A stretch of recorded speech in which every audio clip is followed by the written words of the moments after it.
Okay, so we are starting our March staff meeting, and with this, there's a lot of information in this one. We kind of just put it all in there, and we're getting towards the end of the school year, so you're going to hear me talk about a lot of different things that have to do with spring and getting ready for the summer.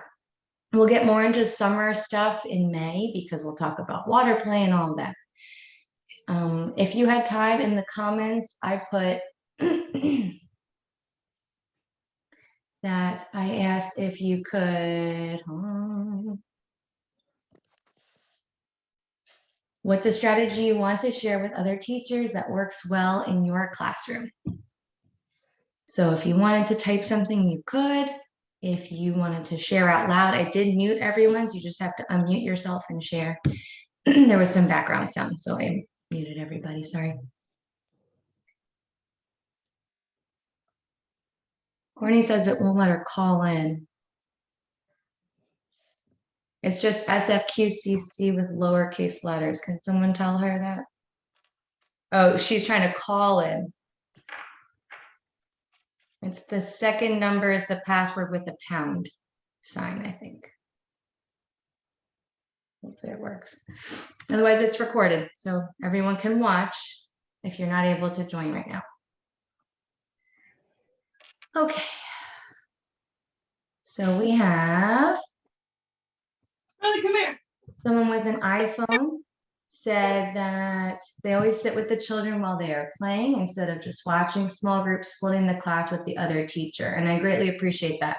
Sitting and not interacting with your students, that will make it so that a lot of chaos starts to happen. Let's see, Miss Hannah Brown, we have implemented the students practicing tracing their name on these dry erase sheets I printed before they go to centers. Their handwriting for their names has improved so much with just repeating this every day before centers.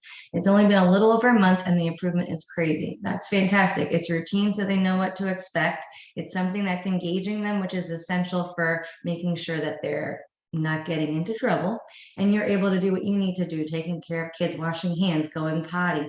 That transition time can be pretty chaotic. If you don't have a preschool classroom, instead of handwriting, maybe you're focusing on something that they can do, like counting. They have little counters, and when they're waiting to do something transition wise, they can utilize their individual counters or little dry erase boards that have 10 frames on them. Cassie says, trying to stay positive even through hard days sometimes will about take you out. Realizing every day is a new start. Don't hold on to things. And that's a big deal. You can start with a fresh slate every day you come to work. It's really up to you. How are you going to handle those trying days? Tristan says, thumbs up. Lori gives a thumbs up. Tristan said, I sat down with them all and had them learn my expectations and a 3-strike policy. And that's, you have to set those expectations, especially for school agers, because they have that understanding of what the expectation is and then what the consequences will be. Natural consequences are totally acceptable when you're working with school age students. We don't try to take away food rewards, and we don't try to take away the fun parties, because in North Carolina child care, they're expected to be included in those things. So try to think of a logical consequence that makes sense, that doesn't exclude them from things that are like everybody things. So if there's birthday cupcakes, please don't take away birthday cupcakes if someone is not doing what they need to do. Think of another natural consequence. And if you need suggestions, Ruby and I can definitely help you with that. Laura said, my camera isn't working. Oh, that's okay. And it's Rachel on the iPhone. Got it. Ruby said, allowing children the opportunity to speak first when incident occurs, repeating what they said, then detailing what my expectations are and how they may or may not have succeeded in meeting them. Hearing them out builds the trust that I am not just there to lecture and control. And that's a big deal. They want to be heard. We say that all the time, that the kids need to also learn how to use their big voices with each other to be heard, but they also need to be able to be heard by the adults in the room, that they are worth your time and they're worth your effort. Another iPhone said, working well with your coworker helps the children adjust. Definitely. If they notice there's some kind of rocky relationship, they will feed off of it and definitely play one into the other, just like little kids do with mommy and daddy when they're at odds with each other. Barbie Alley Good says, once it turns 2:30 and nap is officially over, we play a wake up song and get the last sleepers awake. And the other kids love to hear the song, so win-win. It's become a routine after nap. That's awesome because maybe they want to sing and dance and they're engaged with that. You can get those cots back where they need to be, sanitized, put away, and the other kids getting ready for their snack. Thank you everyone for sharing very much. That was awesome. All right, if you want to share more, the comment section will be there, or you can just tell me and I'll share it later on. Oops. Okay, super staff member of the month of April. This person's enthusiastic about working with all students and fellow staff members each day. They worked hard to become a level 8 in early childhood education. That goes for a lot of people now. So thumbs up to everybody who's working hard on that. They jump in when help is needed. They ask she asks what she can do even when she doesn't have to. Loves each and every one of her 2-year-old students. Is prepared for her class and ready to engage students each day, and a team player and co-teacher, and that is Miss Danielle. So congratulations to Miss Danielle. Today she fixed a shelf of all things, but we thank you, Miss Danielle, and we're sad to see you go. Her last day will be April 30th with us. She's moving. She's getting out of here.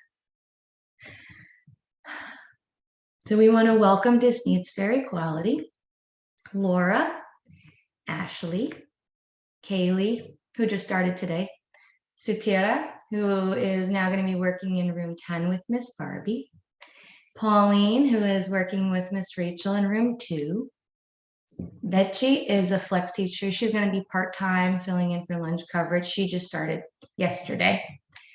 And when we return back from break, be prepared to meet these lovely individuals. Emily, who will most likely be Danielle's replacement in room 3. Sonia and Catherine, who will be a co-teacher in room 6. So she'll be working closely with Jeannie and learning from her and Allison. Okay. Reminders. Ready? We are closed Friday and Monday. Please tell your families. There were many people asking, what? So please let them know that. Graduating classrooms should give Shannon a list of items to order by next week because time is flying. Lesson plan should be posted before Monday mornings. If you call out Monday morning and your lesson plan isn't posted, that's a big problem. Menus and schedules should be posted. Your menus are typically handed out on Thursdays. Latest is Fridays. On the occasion, maybe Monday morning, but it should be posted. If you don't notice there's a menu in your mailbox and there's not one posted in the classroom Monday, please tell us.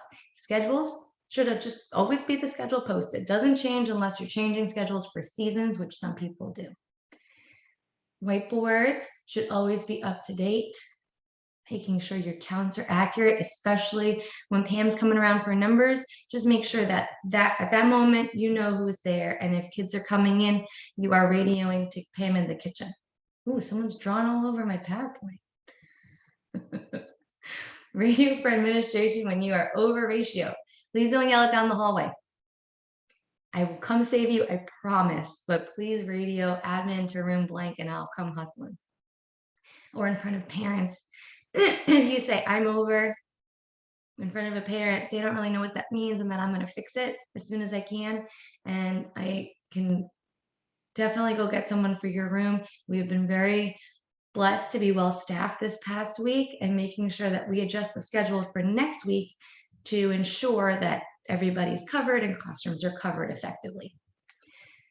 Check and empty your mailboxes daily. There have been some things in people's mailboxes from like last year. Can you please check your mailboxes and empty those things out? Supply list should be turned in by Wednesday each week. I know sometimes you forget and that's fine, but Brittany then has time to tell me what to order and we'll ensure that it comes by Monday because Amazon is very quick like that. But things that we realize, oh, we only have one left, but 3 teachers wanted that item, I can order that and you can have it ready for the next week because we don't want to mess up your lesson plans. Sometimes things come in the afternoon, and this happened today. what happened the other day. Someone specifically asked for a particular item and it was snatched up by another class because maybe they didn't know that that particular teacher asked for it. So it was gone. It was gonzo alonzo. So I ordered another one and it came today, but that teacher was planning on using that particular item in the beginning of this week and they had to wait, and it was in their lesson plan. So they had to kind of play it by ear and figure other things out. But if I order something for your class and you know it's a specialty item, like caterpillar and caterpillar habitats, or a special book that you want for your theme, those are things that probably go to someone specific. Now, I'm sure they'd be willing to share because it is a school item. So after they're done with it, we'll happily pass it along. Reimbursements has happened a couple times, so they must be approved prior to you going to the store. We may already have the items you wanted for your classroom. Example, fish tanks. I got 2 spare fish tanks right now because we had them. And I just make sure you come to us and ask, hey, I want to get this for my class, or put it on your supply list. And then there's a little section that says reimbursement, that I will order it or that we can't do it. It's too crazy. Hey, Shannon. Yeah. We need that fish tank. In the front office? I don't know where it is, but if it's big enough for our little goldfish, because he's too small, he's too big for our one we have. And I've been looking around and I haven't found one. I didn't know you had two, so that's great. It needs to just kind of remind like me, a 10 and gallon. I'll get it to your room. 10 gallon? No, it's not 10 No. gallons. It's like half. I got it. Mimi, I have one too that you can look at if you'd like. Okay. Okay. All right, we'll send you pictures. Thank you. All right, thanks. New hires. This is just a reminder for our new hires because some of you may not have gotten the formal training from Ruby yet. So I'm just gonna jump in here, and it's a nice reminder for those who've been around for a long time. Please do not park in the row at the front of the building. I have noticed that there's some cars that stay there all day, so they can't be parent cars. These spots are reserved for student drop-off and pickup only. They already have enough trouble, especially when half-day kids are there around 9 o'clock. It is just packed. He got out.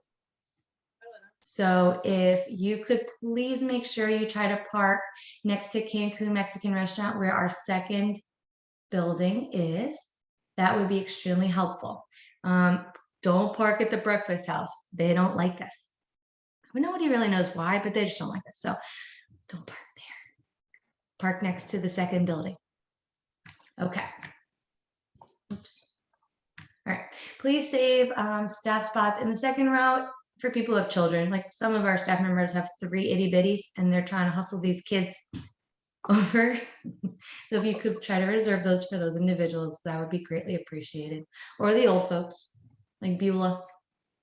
Gotta make her a designated spot.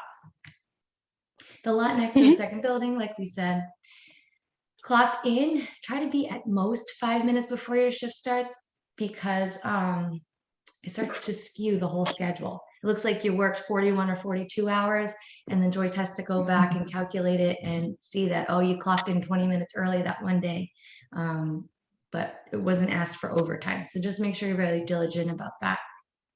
Always ask questions, let administration know how you're doing, be honest with us. If you hold something in, something's bugging you, you really not feeling that room you're in, let us know and we can make an adjustment. We can't help you if we don't know. If you're a flex teacher, ask the teachers what you can do. Jump in and get your hands dirty. Don't just sit there or stand there. Get busy. Seasoned staff members are there to support you and help you to learn. That's what they're there for. They know how tough it is to be new. They know what it's like in the classroom, and they know the ins and outs of at least their age group. Some of them have been throughout the school and know from 0 to school age. So don't be afraid to ask them questions. Okay, so before I get into this, we did our parent survey.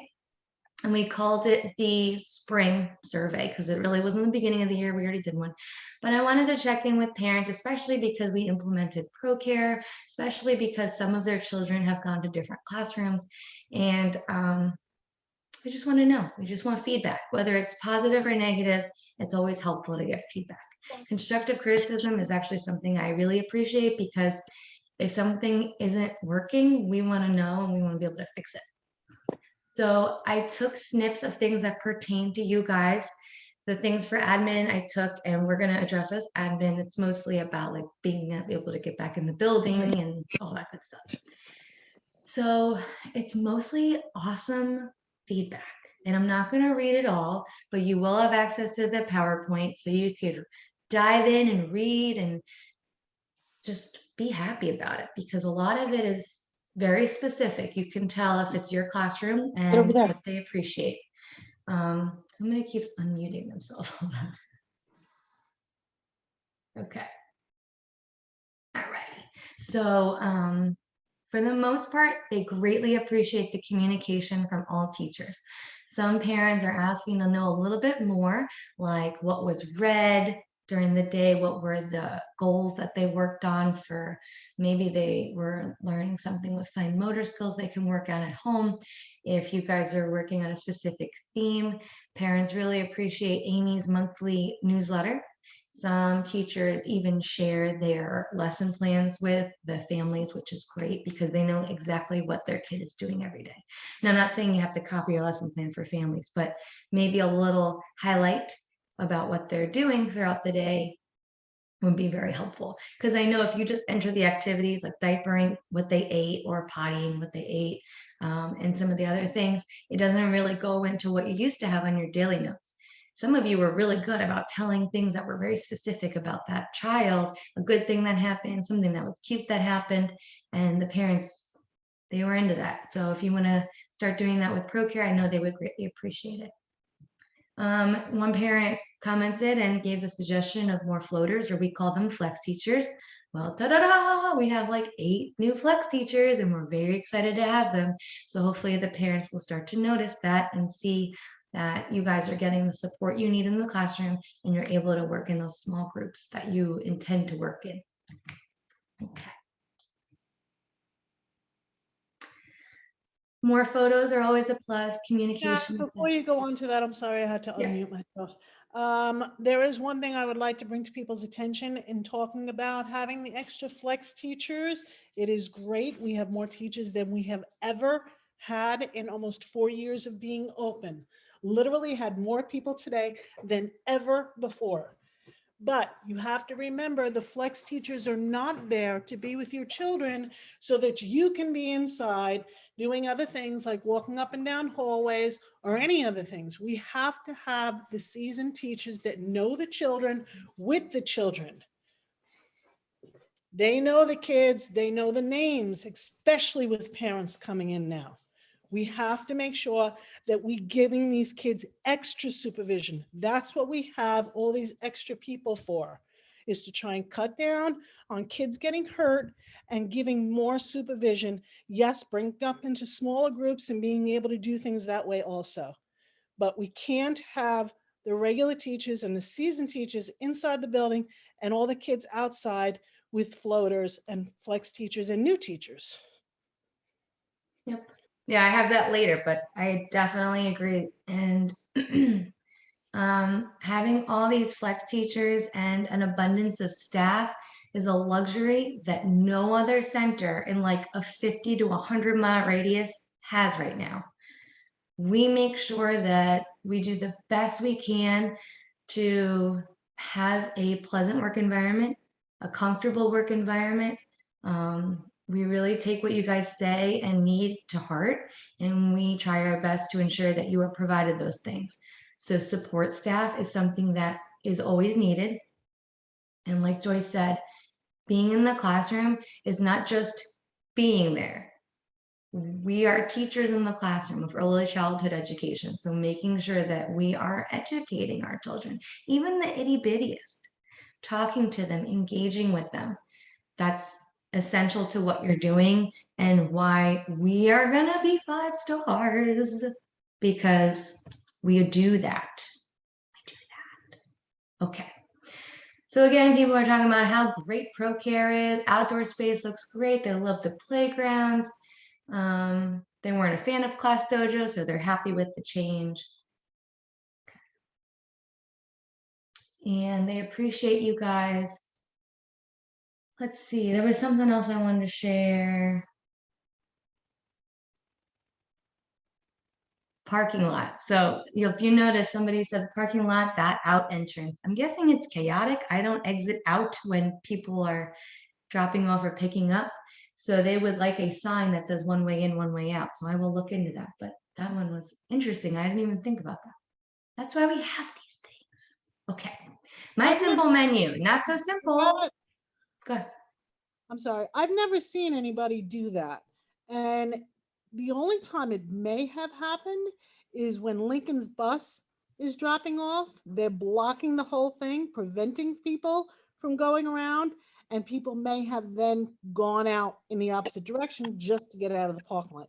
I don't know if that's what they were referring to. Yeah, they weren't specific. They weren't specific. I mean, it's kind of obvious one way in, one way out, but my Yeah. simple menu. Now we have flexibility to enter on the tablet whenever during the day, but there's a catch. We must have a paper version that is complete to keep in the office. So you ready for this? Okay, so on the tablets, you can mark breakfast throughout the day. If you're like, oh, that kid came for breakfast, forgot to mark them in attendance and breakfast because it's lunchtime now. And the big deal is point of service. CACFP is all about, somebody want to say something? The point of service. So on the paper, that's what proves we were serving them and marking them at point of service, POS. So we have to keep those records for 3 years. So it's the paper on your clipboard marked, just like you used to do. And the tablet will be checked in attendance and meals. Now, if you are overwhelmed with this and it becomes an issue, please come to administration and we will help. But that is what the catch is, to have access to the tablet for My Simple Menu throughout the day. And say you had a sub in your room the previous day, they would have marked on the paper sheet and you can then enter it into My Simple Menu on the tablet because you have open access. That makes sense. Okay. We're looking into alternatives because that is just pure crazy and doing it all on our own using ProCare, but that's going to take time because it's a whole system and program that Joyce and I need to research to make sure it's possible. Because that's crazy. Okay, Easter egg hunts tomorrow. Excited? The kids are excited. Notify parents through ProCare. They can watch from outside the fenced areas. You know when you're going outside. Some of you, if you have 10 o'clock playground time and you're like, I need 10 extra minutes. So you wrote 10:10 to 10:30, whatever you wrote. That's fine. Just make sure that the parents know that and that they're ready. They're not just chilling out there or they miss it because you guys went a little early and they show up 2 minutes late. During scheduled outdoor time, it takes about 5 to 10 minutes. These kids are fast. They will find those eggs probably in 2 minutes, but the amount of time you take to talk to them, get them pumped up, explain the expectations to them, let them loose, and then gather them all back together, that'll probably be 10 minutes. We're going to do an empty egg hunt. So all the eggs outside will be empty, so there's no melting chocolate, there's no loose candies, and then critters get to them. It's a big mess. So empty egg hunt, and then when they come inside, that's when you distribute the filled eggs, the ones with the goodies inside. And paper bags are available in the supply closet. If they bring their own buckets or baskets, that's great. You can even use the grocery bags from the kitchen. That's fine. Just make sure you're labeling whatever they are taking home is labeled. And just like we do for other holidays, you can line up their goodie bags, whatever you want to call them, baskets, outside the classroom during whatever time you have available. If you need help with it, let us know and we will assist. Videos and photos for those parents who couldn't join. Some of our parents like us are working at that time, so they couldn't join, and they'd love to see the hunt. And then keep the eggs for next year. So if you're able to save the eggs, just put them in a grocery bag for us, and then we can save them for next year and do it all over again. If you want to send them home with the filled eggs, that's fine. But the ones that they found, we definitely want those back from the playground because we can use them again. Okay, so there's been some questions of how do I become a lead teacher, how to become a co-teacher or a flex teacher, and we just wanted to spell it out. So if you have further questions, just come see myself, Ruby, and we'll let you know what it entails. You must have or be in the process of obtaining your bachelor's degree with early childhood education credentials or higher. So some people are pretty ambitious and getting their master's. That's fantastic. But to be a lead teacher, you have to be in the process of your bachelor's degree in early childhood credentials. Now, some of our leads have their associates and they are looking into furthering their education. That's great. You're working with Ruby on it, and we're going to maintain that. Typically, now some people aren't a level 8, but typically our leads have become a level 8, which is awesome. That's our goal, because to be a 5-star center, we want to be authentically 5-star. Some of the chains, they kind of like cheat a little bit and they shove a level 8 into a classroom during assessment day, and then that person just disappears. We want to actually have these people who are experienced, well-educated, and just enthusiastic about learning, because then they're enthusiastic about teaching. And they're team leader and player also. They're a team player.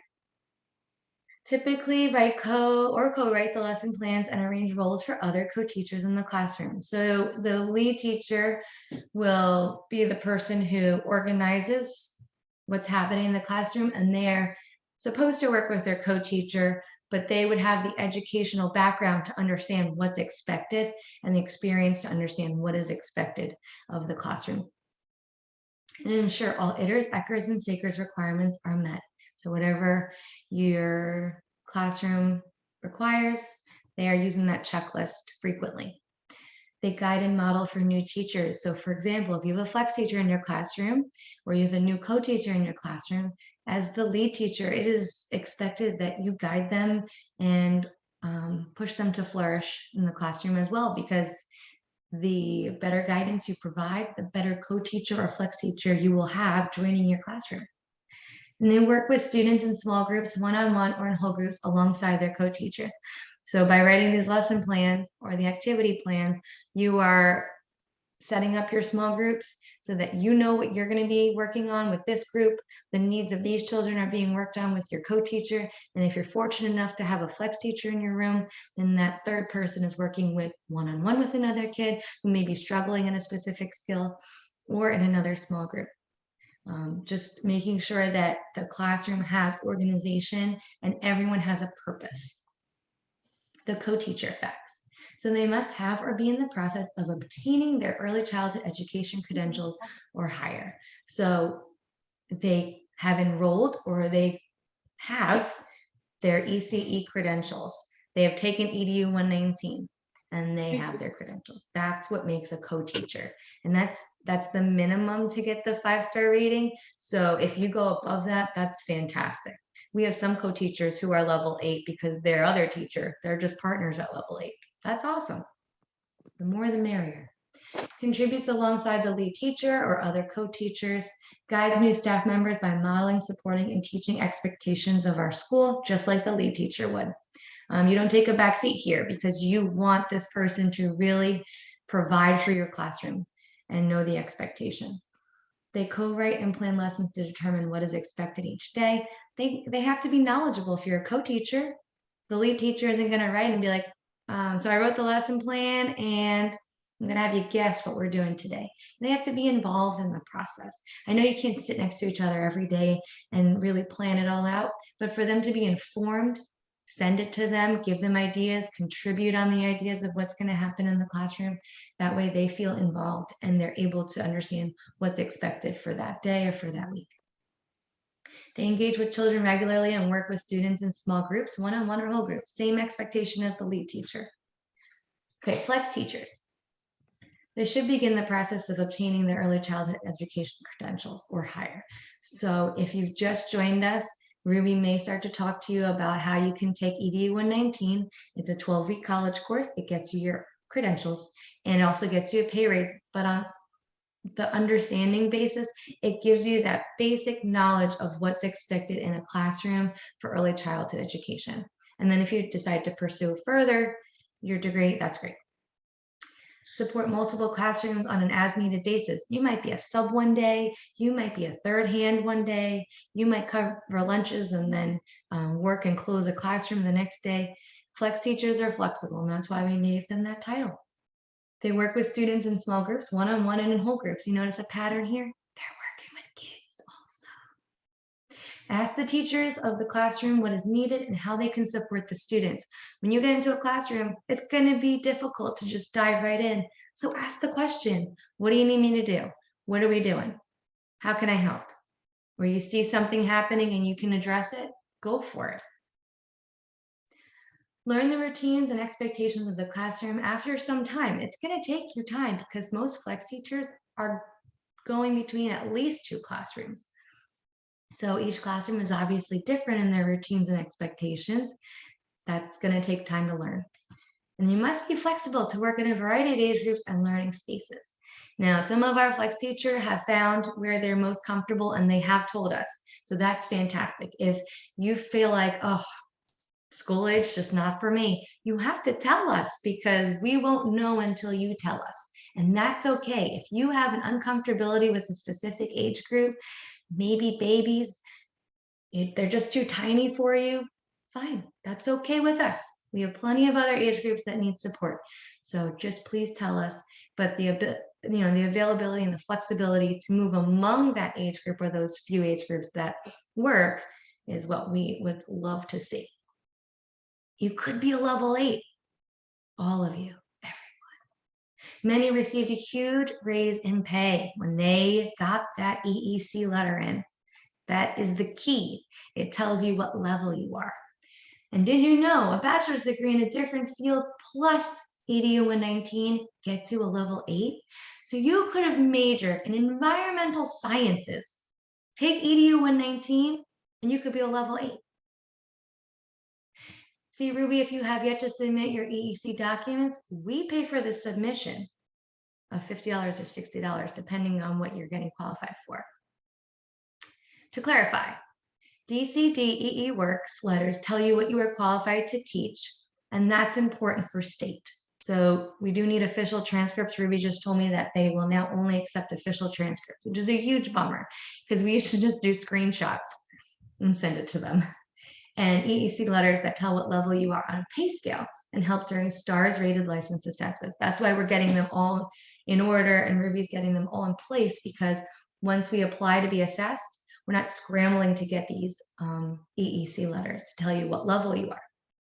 You do need an official transcript for this as well. Both letters are needed in your file to receive the pay raise. Both of them. So if we submit it at the same time, you'll pretty much get them both at the same time. The works letter does not cost you anything. However, the official transcripts do. Some transcripts are $10. Okay. Guiding children to avoid injury. Guide students from one place to another with one flat hand behind their back. You are guiding little Johnny. Okay. Be careful of shoulders and arm positions. The arms can easily dislocate with little kids.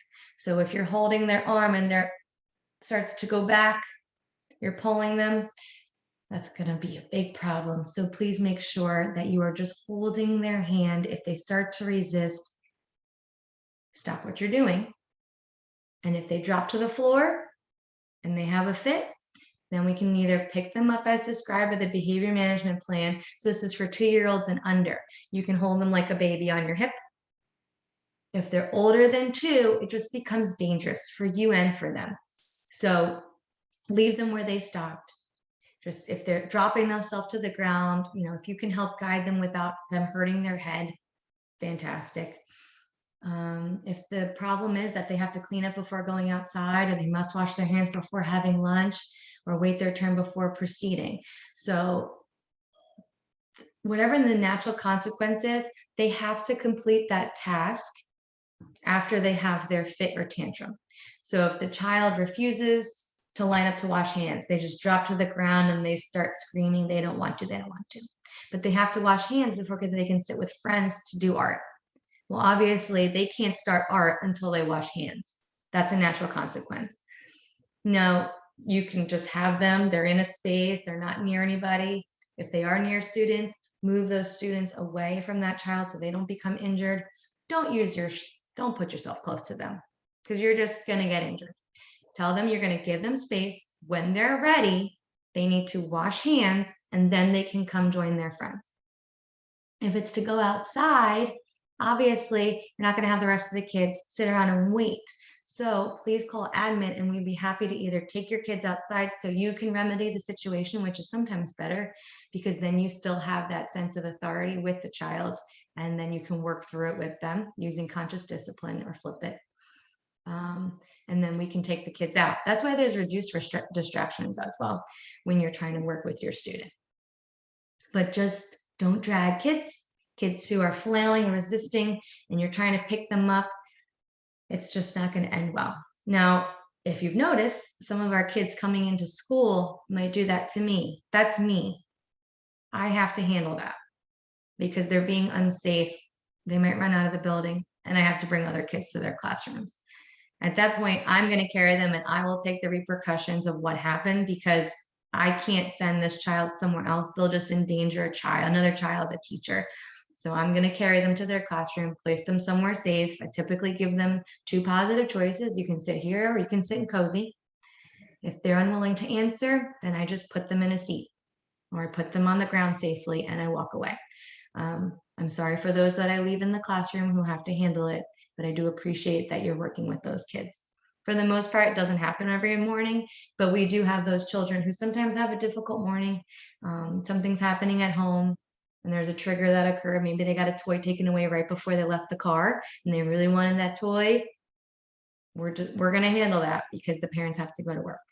So thank you very much. Take a deep breath before you address a child. If you're up here already, your tone, your voice, your actions are going to be up here. So take your deep breaths. You need 3 of them, take 3 of them. Wish that kid well, and then proceed with helping them. Please never grab or jerk a child. There's always a safer way. Making sure that you are safe, they are safe, but you're still addressing the situation at hand. First things families see are the playgrounds. They pull up, some of them still can't come inside, so they sit and they watch their kid on the playground. Clean the playgrounds after each use, please. If you have children who are capable of cleaning up after themselves, this is then their expectation at the end of playground time. There are now trash baskets on most of the older playgrounds. I ask that you put a garbage bag in them, and that way you just pick the garbage bag up and bring it inside with you when you go in. That way it is clean and empty for the next crew. If you are a closer, then that means when everyone's coming inside for the last of the day, you do a once over, making sure you grab that bag. Some of the kids can help you if they're older, and that there's no backpacks left outside, whiteboards left outside. That's been happening a little too often. And then the insides of the backpacks are soaked. Emergency cards, Band-Aids, sometimes radios are soaked. So just be mindful and just do a once over because it is part of the checklist. So if you're closing down a classroom, but there's a class outside on the playground, then ask that person outside, can you just double check the playground when you come in? Because obviously, if you're going to check it right now, all those things have to stay out there. So if that also happens, you can even just notify someone in admin, hey, I went to go check the playground, but they're already still out there. So they can remember, oh, okay, they're on the 3s. We'll just double check it before we leave because it stinks to have soaking wet backpacks and emergency cards that have to be recopied. If there's broken or cracked toys, put them right outside of the fence and notify us so Mr. John can evaluate the damage and either fix it or we got to chuck it. Because we can't have cracked, sharp toys. We can't have broken items.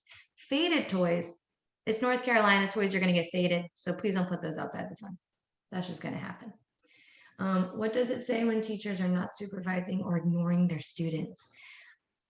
I witnessed something last week, and it wasn't terrible, but I want to address it, that there was teachers on the playground and there was chaos on the left, but the teacher was looking right, but I don't know if they were monitoring children or not. It looked like they were looking in the distance at something else.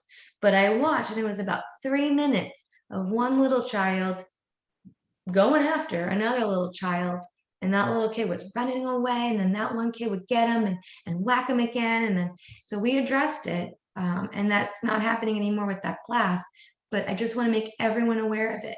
Supervision is so hard if you're not stationed and aware. You can get distracted by a neighboring teacher on the other playground and they want to chit chat. You have to be the responsible one and make sure you are always facing your students. You are engaged in playing with them, which is the best case scenario. If you are a new flex teacher, my favorite spot to be on the playground is up on the play structures if I'm with the 3s, 4s, or on the school age playground. Then I have like a great viewpoint and I can play with the kids. I'm always the monster.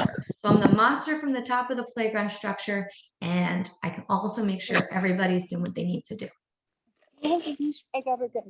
Okay. If there's chaos at the end of the playground, please go over to them and address it. Don't scream at them from the other end of the playground, unless it's an emergency situation, like a kid scaling the fence and they're about to leave the playground. Then, of course, you want to yell their name and say, come on over, come on. And then maybe they'll come down and come to you, but you're also booking it over there. Now, that's happened like a handful of times with children who, I mean, they just like to climb, but you need to get to the kids so that you can address the situation. The problems won't be resolved from the other side of the playground, but you can definitely get their attention by the other side of the playground and making your way quickly over to them. Using conscious discipline, flip it, any of the strategies of trainings that you've taken. If you want to know different trainings, I am happy to provide them. They're all over the place and I know them all to share. Okay. I already said that. Okay, so on our Facebook group, Joyce and I belong to one that's just for North Carolina childcare centers, and I've read about some crazy stuff. So I wanted to share them with you because they could happen. I'm not saying that they will happen, but you might got to be aware and mindful. A cell phone's in a child's hand. So these are complaints from parents. Parents actually saw this happening on the playground, or the state officials saw this happening on the playground. A cell phone in a child's hand provided to them by the teacher. Playing on it, violation. A teacher roughly removing a child from the playground structure, violation. A teacher snatching a student away from others during a conflict, violation. There are so many different ways to remove that child, so you guide them with the back of your hand or remove those other children willingly and then address the kid where they are. Because if they're unwilling to move, the other ones will be willing to move. A teacher raising their voice at a student, you have to make sure you're using even tones. A teacher ignoring a child being attacked and chased by another student at the end of the playground. That one was in school age at another center. Not good. Teacher halfway into the building from the playground. So they've been saying like the teacher will have their foot outside, but they'll be talking to another teacher indoors. That's not supervising the kids outside. So you have to be very mindful of that. Okay. All right, we talked about all this. So I'm going to send out a staff survey next week. So we just did the family surveys, staff survey. Please be honest and detailed with your comments because it's very helpful to us. And we want to be able to determine next steps and address concerns. And it's anonymous unless you choose to write your name in that first section. They'll say your name optional. Preschool graduation. We're hoping that it's June 4th. I'm still waiting to hear back from the Sneads Ferry Community Center. NC Pre-K will be at 11 a.m. Private preschool at 1. Sharing theme is The Future Looks Bright. The shirts will be designed by a local company in Sneads Ferry. And everyone's invited. So if you want to come see it, you're welcome to it. We got plenty of seats. And we ask that everyone practice their songs, dances, and the ceremony components. Summer positions, just keep in mind that some teachers will have changed positions for just the summer. So you might become a summer camp teacher, a summer program teacher for NC pre-K, for school age, and private preschool graduates will most likely stay in their classroom unless they're going to age up to the next crew, but there's no summer program for those graduating private preschoolers. So they will most likely still be with the teachers they have now. Bonuses for all. This is very exciting. QEI bonuses include building 1 and building 2 this year. So it used to be just building 2 because they were 4 stars, but because we expressed our concerns that they haven't been able to rate our main building in a while, they accepted it into the program. So it's based on years vested with our center. Obviously the maximum is 3 years because we were open in 2018 and we're not at June yet, 2022. The star rating weighs heavily on the amount awarded. So like I said, the main building is a 3-star center, and then the second building is a 4-star center. And then we also have our monthly attendance bonuses. So it starts at a certain amount, and then the call outs or the unexcused absences will remove from the high amount, and then you'll get it at the end of the month. And then you'll get them all through a payroll deposit. It'll be separate than your normal payroll. Okay, so the ProCare check-in, you don't have to say anything now, just message me separately, but I want to know if you're checking children in daily, if you've been providing daily notes with activities or messaging parents. I can see all the messages, so I pretty much know who's messaging parents. Do you create and save lesson plans? I have noticed now, I don't know if they're the only ones, but Hannah and Cassie were posting their lesson plans and activities and using the NC Foundation's and creative curriculum standards. They just were clicking things, filling stuff in, and now it's saved forever, and the parents got to enjoy reading what they were doing in class. Now, I only know that because Eden's in that class. Have you tried assessing your students with the milestones assessment? And do you have any questions, have concerns, or tips for fellow teachers? So just send those over to me, and I will share them with others. Incidents, fighting, non-gender reports. We want to remind you that these are all legal documents, so they have to be filled out in blue or black ink only. I've noticed some pink pen. Please don't use pink pen. Complete all the sections that are relevant. Check rosters for full names of students. They're also available on the tablets and the meal programs because now we have to do the meal program paper form. So you will have that in classroom. And we used to post the meal program sheet with just the names on the back of the whiteboards. So we'll make sure that those are all up to date next week. And just the facts, ma'am. Just the facts when you're writing an incident report. Please withhold emotional words, assumptions of thoughts and feelings from different children. We just want to know what would be observable that happened. And if you didn't see what happened and it's something that we really don't know what happened, there's video. So if you have a timestamp, we can watch the video. And the incident reports are on carbon copy paper only. We keep the original if possible. Some parents tend to rip the original, keep it, and give us the carbon copy. That's fine. We just need a copy. Biting and non-injury. The orange paper, we're going to try to just have those copied on orange papers. That's for biting and non-injury. So right now you might have only white sheets for those. Use those up and then start copying on orange paper. And we're going to make sure that the parents sign them at school, that they put them back in the pocket chart, or they know exactly where to go in the office to give it back to a person, admin, whatever system you decide to tell them, just make sure you're consistent with it so they know what's expected when they get one of those reports. So overtime schedules, working through lunch. We love that you love to work. That's fantastic. However, we are well staffed now, thank goodness. Very fortunate. So, but that could change in a heartbeat. But right now, when overtime's only provided, we've asked you to stay over your scheduled times.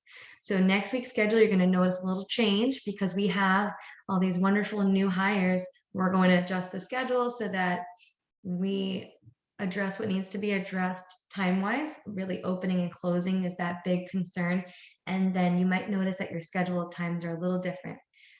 Those who have been getting overtime, we appreciate what you are doing, but we probably don't need it for a little while now. Keep your fingers crossed, because we are well staffed. So we are able to have those people who need to stay late. Now they can go back to a normal 9-hour day with an hour lunch. And please make sure You clock in for the day after you've used the restroom, done your personal stuff in your car, run your little errands, whatever you need to do, that's totally fine. But please clock in after you do that stuff. Some people clock in and then they do a bunch of things and 20 minutes have passed and they were really needed in a classroom. So if that's your clock-in time, please make sure you clock in when you're supposed to, but also try to do all your personal things before you clock in. All staff who are scheduled for 9 hours, you must take a lunch hour break. Please, it is required to have that break. If something's approved prior, then you've spoken to someone in admin. Please don't clock in earlier than 5 minutes before. I already said that. The 40 hours are paid. Overtime will be requested by administration if needed. So Joyce and I always say, if you want 40 hours, we will give you 40 hours because we know people have to pay their bills and they expect those 40 hours. But in the end, if it's overtime and it's not needed, then we can't give it to you because we didn't request it. So just make sure we've asked for it. And administration will ask if you'd like to leave early. If we are that well staffed, Joyce will go around and say, would you like to leave early? And if you're a person that says yes, go on home, see you later. If you're a person who says, no, I want the hours, that's fine. She will move to the next person and ask if they want to leave early. It's a blessing to be able to have this many people working. Okay, so I'm not going to show you all these videos, but I really would like you to try to watch them during active rest time, during rest time. Whenever possible, we're going to do a Saturday workday. So if you'd like to watch one of them, then that's fine. They're really short. They're like 4 minutes each, but they go into different expectations. This one's infant toddler care video. So how to engage with infants and toddlers. The next one is blocks, all about blocks. It gives you every detail about blocks, different questions you can ask your students while playing with blocks, and what should be in your block center. The next one is cozy area. All about cozy area. The next one is language. When speaking with older toddlers to preschoolers, open-ended questions. It's a great video that gives you insight on different scenarios, different age groups. And this one is language with babies and toddlers.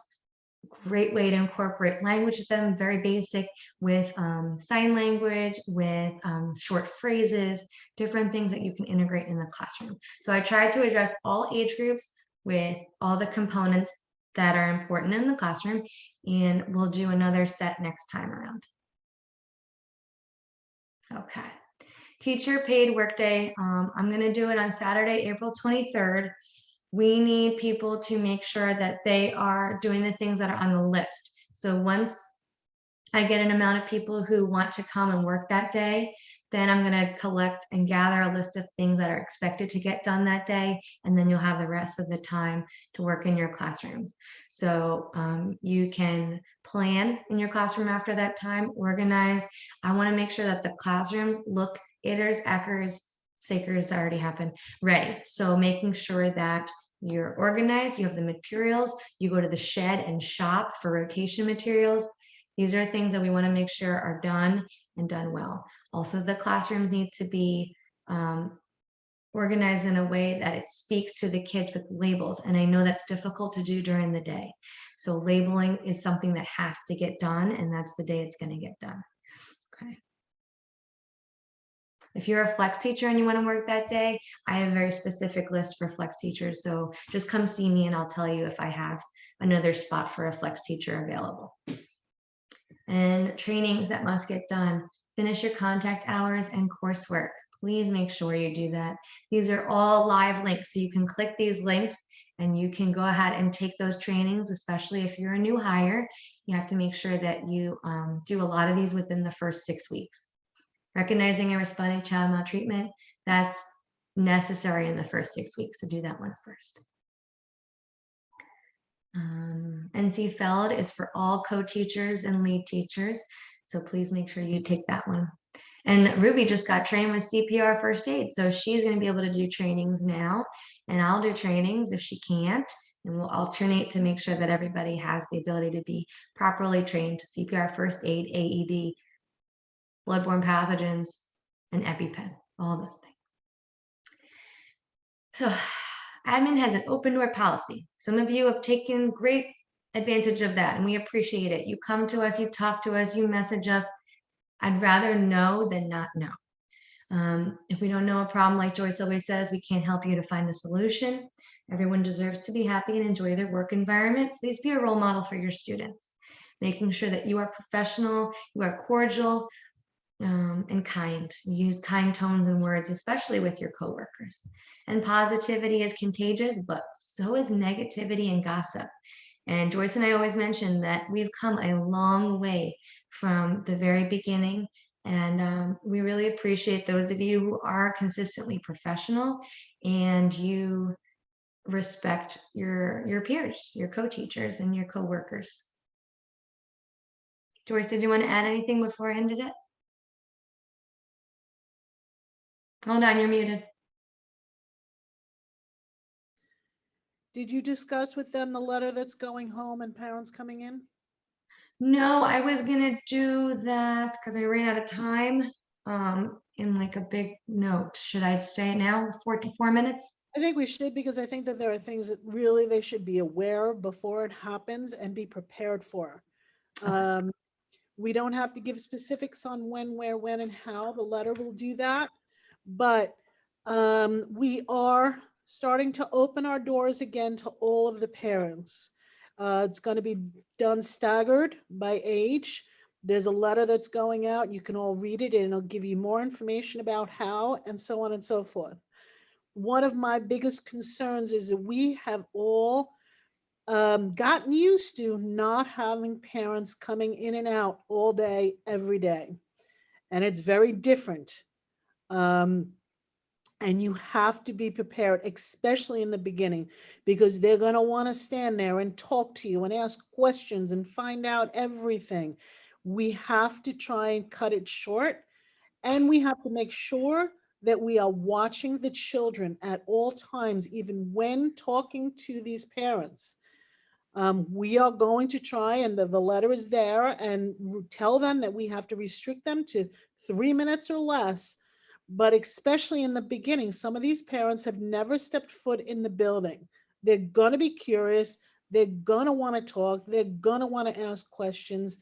And they are also going to be watching you like a hawk to see what you're doing, to make sure their children are being watched, and so on and so forth, while distracting you. So you have to be aware of that and ready for it, and make sure you're watching children at all time. Don't be afraid to stop in the middle of a conversation with a parent and redirect a child, or tell child not to do something that they could be getting hurt on. I've done it a million times. Those kids are going to test you. They are going to try and push buttons while you're talking to parents. And you have to let them know that you are watching them anyway. It doesn't matter that you're talking to somebody else. But just be aware of it, because that's when complaints are going to start coming in about, say they see you not paying attention this day, and then 3 days later, their child gets hurt. They're going to turn around and say, yeah, well, that's because they're never watching them. I remember 3 days ago when I was there, they were off talking to so-and-so and nobody was watching them, and that's how my kid got hurt. So they will use that against you. And I'm not looking to scare anybody. I'm looking to prepare you and be aware of it, and be more so and completely over vigilant about it. Yeah, and Joyce is right. Just like the parents who drop off now, if their kid is crying during drop off, their imagination, they're visualizing their child crying all day long. And then if they see them crying at pickup because the child is tired and it's, way past the time when they should be eaten and in mommy's arms, they're going to be crying again. So their visualization of the day is cry, cry, cry, cry. That's why ProCare is so handy. You can send them pictures, highlights, videos of their child to reassure them. Now, during drop off and pickup time, more parents are coming in. Just like Joyce said, they're going to want to ask you a million questions, because it used to happen before COVID all the time. Parents would want to have a full-on conference, and then you have a line built up. You have children in your classroom still. So it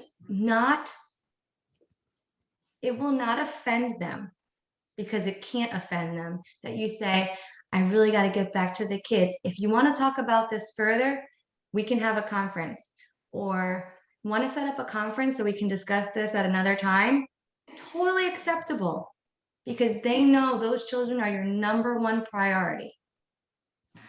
Parents have a list of things that they have to remember here on this little letter. They have to keep their time less than 3 minutes. If I notice someone, I'm going to come up to them with a stopwatch as a joke, but maybe they'll get my joke and cut it down next time.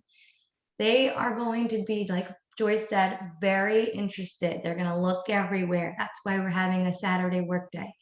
They're going to make sure that this kid's not the kid who's getting this kid every day. Ensure all the take-home materials are in their little pocket. So if you have folders, if you have pockets outside your door, or you are a cubby classroom, please make sure that you get in that habit of everything is there ready, just like you've been doing for admin when they're at dismissal, but it's there for the child and their parent. If you have something to sign, I know a lot of classrooms have little clothespins with a little notice in red paper, orange paper, whatever it might be, that says needs signature or something to sign, and they clip it on that child's pocket. That way admin knows they have something that needs to be signed. But now it's the parents who know, oh, they have something that needs to be signed. You can even have the little instructions of what to do with it afterwards on your little clothespin. So whatever you need, if you want tips or suggestions, please reach out to us. We'd be happy to help. And I even said save in-depth conversations or questions that require detailed responses for a parent-teacher conference, which can be scheduled upon request. So, okay, our 3-year-olds will be entering with their families on Monday, May 9th. So that gives Michelle hopefully a lot of time to get the cards together, but it is a daunting task. And then 4-year-old and 5-year-old students, Monday, June 13th. And that's because most of them will have graduated, and if we gave them cards earlier, it would have been a moot point. So we're moving it to June 13th. If you have questions about it, feel free to ask. And we appreciate everybody staying 2 minutes over. Hope you have a great evening, and we will see you tomorrow for the Easter egg hunts. Woohoo. Bye. Bye.